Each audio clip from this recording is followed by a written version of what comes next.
llevando adelante. Bueno, Rafael Cox Alomar es constitucionalista internacional, abogado, por supuesto, y está en Washington, D.C. y nos va a tratar de ayudar a comprender mejor todo lo que está sucediendo con Donald Trump. Rafael, ¿cómo le va? Lo saluda Darío Misraji. Muchas gracias por la invitación.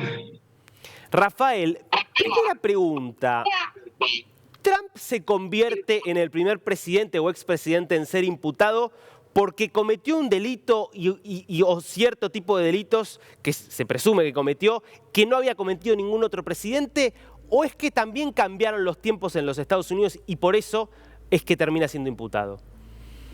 Bueno, Trump en este momento se presume acusado, ¿verdad? No ha sido todavía condenado. Y desde el punto de vista histórico, como usted señala, es el primer presidente, primer expresidente en ser acusado de delito grave. El único precedente similar fue hace 50 años atrás, cuando el vicepresidente de Richard Nixon fue acusado de delito grave en Maryland.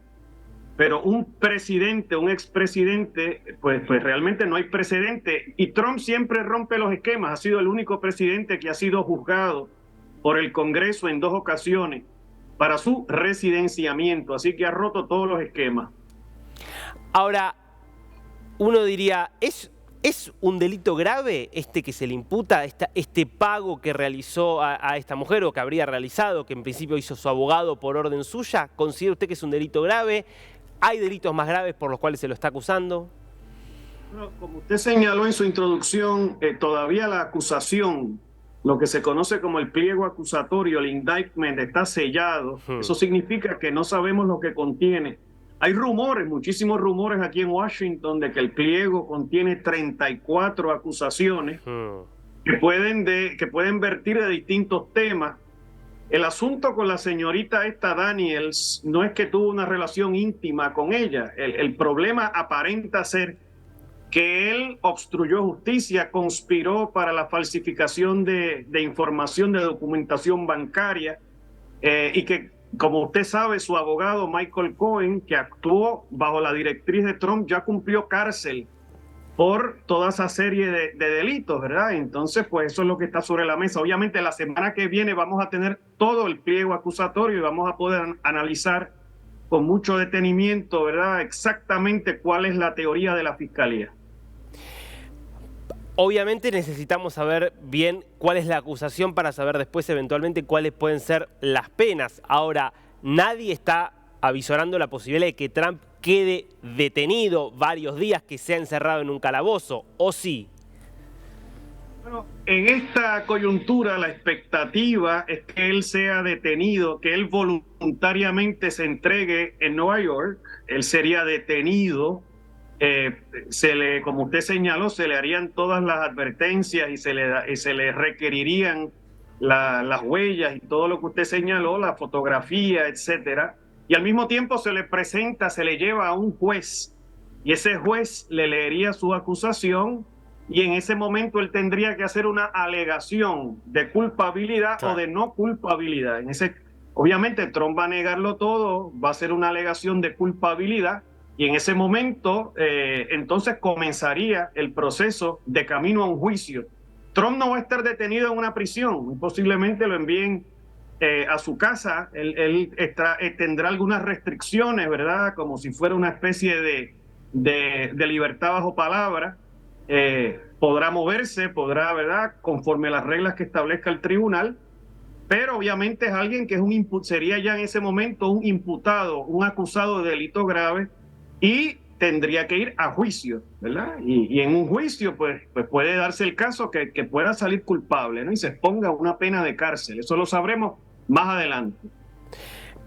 Contábamos que en principio la legislación estadounidense no establece una imposibilidad de, porque sea condenado, eventualmente no pueda ser candidato. Ahora, si Trump continúa el juicio, supongámosle, comienza el juicio, va a elecciones, gana las elecciones, y Trump es presidente en el año 2024. Y en ese momento se llega a un juicio en el cual es encontrado culpable. ¿Podría ser declarado culpable y entonces tener que cumplir una condena siendo presidente? ¿O qué pasa a partir de ese momento? La premisa suya, vamos a evaluarla un poco. Sí es cierto que la Constitución de Estados Unidos, ¿verdad? En su segundo artículo, que es que trata ahí de la figura presidencial, solamente le pone el requisito de la edad, 35 años, ciudadanía americana y 14 años de residencia, ¿verdad? Eso es verdad. La Constitución no dice que alguien acusado hay que descalificarlo. Pero el Partido Republicano le podría negar la nominación a Trump por estar acusado de delito grave. O sea que él podría entonces, el partido le puede cerrar el paso. Claro, él podría entonces correr como candidato independiente. Claro. Y entonces eso sería un escenario en donde no sería una cuestión legal, sería una cuestión política. Perdón, digo, no sería una cuestión legal, sino una cuestión política, en todo caso, que hay que ver si el partido lo hace. A juzgar por los movimientos que está haciendo el Partido Republicano ahora, solidarizándose con él, parece difícil que le nieguen la candidatura. Bueno, se solidariza con él en principio algunos miembros del Congreso. El gobernador de la Florida anoche hace unas expresiones, pero usted sabe que el gobernador de la Florida no es un aliado de Trump. No, claro, es el todo lo contrario. adversario de Trump.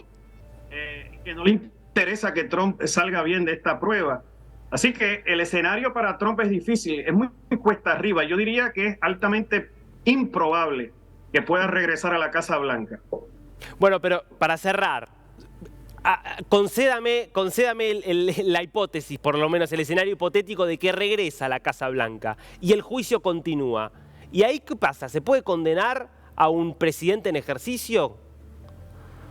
Bueno, ahí lo que correspondería sería el juicio político para su destitución de la presidencia primero, y entonces eso iría al Congreso. Eso no hay un precedente para ello, les repito. La pregunta suya es muy provocadora, muy interesante, pero para remover al presidente de su posición de Casa Blanca, eso amerita primero un juicio político en la Cámara de Representantes y en el Senado, en donde se da el juicio final. Ahí se daría la destitución. Parecido a lo que pasó con Nixon, ¿verdad? En el caso de Nixon era evidente que él iba a ser, que figuraban las acusaciones, que había cometido delito y por tanto, antes de que lo destituyera en el Senado, él renuncia a la presidencia. Así que el escenario que usted plantea es sumamente interesante, espero que no ocurra, pero requeriría entonces juicio político para removerlo en ese momento. Claro. Rafael... esperemos que los electores americanos lo derroten primero, ¿no? Bueno, eso estará por verse. Rafael, en cualquier caso, lo que está claro es que, como usted lo decía al comienzo, Trump es un caso sin precedentes y sui generis en cada cosa que hace desde que entró en la política estadounidense, incluso para esto. Gracias por este tiempo con DNews. Gracias.